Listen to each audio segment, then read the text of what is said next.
હા બેન ડાલી, આજ તો રક્ષાબંધન, આ એ ભાઈ બહેન નો પવિત્ર દિવસ કહેવાય. તો અરે બેન, રાજી ખુશીથી તમે મને રાખડી બાંધો બેન.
રામદેવજી બાપાને રાખડી બાંધી કુમકુમ સાંડલો કર્યો, મોઢું મીઠું કરાયું છે.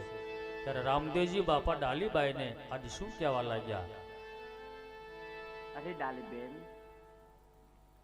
આજ રક્ષાબંધનના પવિત્ર દિવસે તમે મને રાખડી બાંધી છે બેન. તો અરે ડાલીબાઈ, તમારે જે કાંઈ મારી પાસે જોતું હોય ને એ તમે માંગો બેન. આજ આ રામદેવ તમારે જે વસન જોઈએ ને વસન દેશે બેન. અરે વીરા રામદેવ, તમારા ચરણોની સેવા, તમારા ચરણોની પૂજા મને મળી એ જ મારા માટે બહુ છે વીરા. પણ હા, જો તમારે કાંઈ આપવું જ હોય તો ખાલી એક વચન આપો કે જ્યારે સમય આવે ત્યારે હું જે માંગુ એ તમે મને આપશો વીરા. હા બેન ડાલી, આ વસન મને બરાબર યાદ રહેશે બેન.